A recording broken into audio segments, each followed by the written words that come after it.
আসসালামু আলাইকুম। আজকে আমি একটি পিঠার রেসিপি করব, পুয়া পিঠা। সেই জন্য আমি 250 গ্রাম চাল এই ব্লেন্ডারে ব্লেন্ড করে নিয়েছি।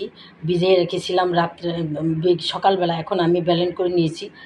এখন সেখানে আমার একটুখানি কালো জিরা লাগবে, চিনি লাগবে, এই যে ময়দা লাগবে, স্বাদ মতো লবণ লাগবে, আর একটু। এখন আমি এগুলা আস্তে আস্তে মিশিয়ে নিচ্ছি। আমি বেকিং পাউডার আর লবণ, এটা চিনি, কিছুটা চিনি মিশিয়ে দিয়েছি। এখন আমি কিছুটা আটা দিব, কিছুটা আটা দিলাম, আরও কিছু চিনি দিলাম। এখন আমি এই যে কালো জিরাটা ঢেলে দিলাম। এখন আমি আস্তে আস্তে এটাকে মেখে নিব, সুন্দর করে মেখে নিব। ব্যাটারটা আমার প্রায় মাখা হয়ে গেছে। অনেকক্ষণ ধরে আমি মেখেছি, এভাবে মেখে নিয়েছি। এখন আমি কিছুক্ষণ 10 মিনিট রেস্টে রাখবো, তাহলে আমার পিঠাটা খুব সুন্দর হবে। এগুলো তো বেশিরভাগ এই পিঠা শীতের দিনেই করে, কিন্তু আমার এখন মনে চাইলো যে আমরা বিকেলে একটু নাস্তা করব, তাই আমি এটা করতেছি। আমার পুয়া পিঠাটা কী সুন্দর ফুলে উঠছে, এই যে কী সুন্দর টুপির মতো ফুলে উঠছে। এটা গুড় দিয়ে করলে এটা একটা কালার আসতো। আমি তো গুড় দিয়ে করি নাই, চিনি দিয়ে করছি, সেই জন্যে সাদা সাদা কালার আসছে।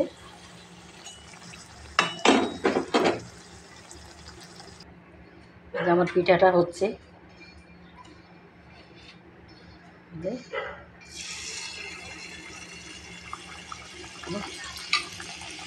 কি সুন্দরভাবে ফুলে উঠতেছে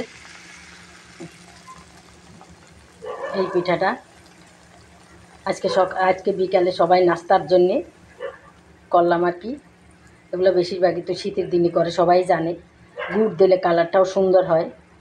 আপনারা ওইটা মাঝে মাঝে করবেন, দেখবেন কি সুন্দর ফুলকো ফুলকো হয়েছে। দেখেন বন্ধুরা, আমার পুয়া পিঠাটা কত সুন্দর হয়ে ফুলে উঠছে। দেখেন, আমাদের ঘরে এই পিঠাটা সবাই পছন্দ করে, তাই আমি মাঝে মাঝে করি। এই যে আপনারা আমার সাথে থাকবেন, আমাকে সব সময় আপনারা হেল্প করবেন, তাহলে আমি সামনের দিকে এগিয়ে যেতে পারবো। আর যদি আপনারা আমাকে হেল্প না করেন, তাহলে আমি এগিয়ে যেতে পারবো না। সেই কথা আপনারা মনে রাখবেন। এই যে আমার পিঠাটা দেখেন বন্ধুরা, কি সুন্দর ফুলে উঠছে পিঠাগুলো। আমার খুব সুন্দর হয়েছে। দেখেন, আপনারাই আমাকে সাপোর্ট করবেন। সুন্দর হয়েছে কি না আপনারাই কমেন্ট করে আমাকে জানাবেন এগুলা।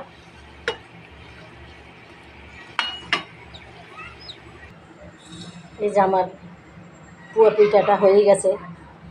আপনারা দেখেন, যদি আপনাদের আমার এই নাস্তাটা ভালো লাগে, তাহলে আমাকে অনেক অনেক লাইক করবেন এবং শেয়ার করে দিবেন। আমার চ্যানেলটা সাবস্ক্রাইব করে দিবেন, যাতে অন্যরা দেখে আমি আরও সুন্দর সুন্দর ভিডিও নিয়ে আসতে পারি আপনাদের জন্যে। এইটা আপনারা মনে রাখবেন। আমিও আপনাদের পাশে থাকবো, আপনারাও আমার পাশে থাকবেন।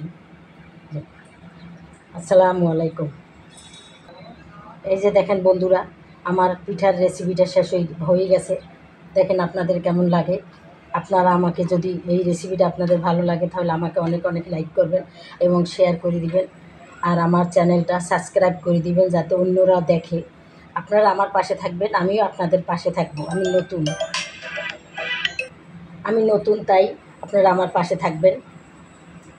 আসসালামু আলাইকুম।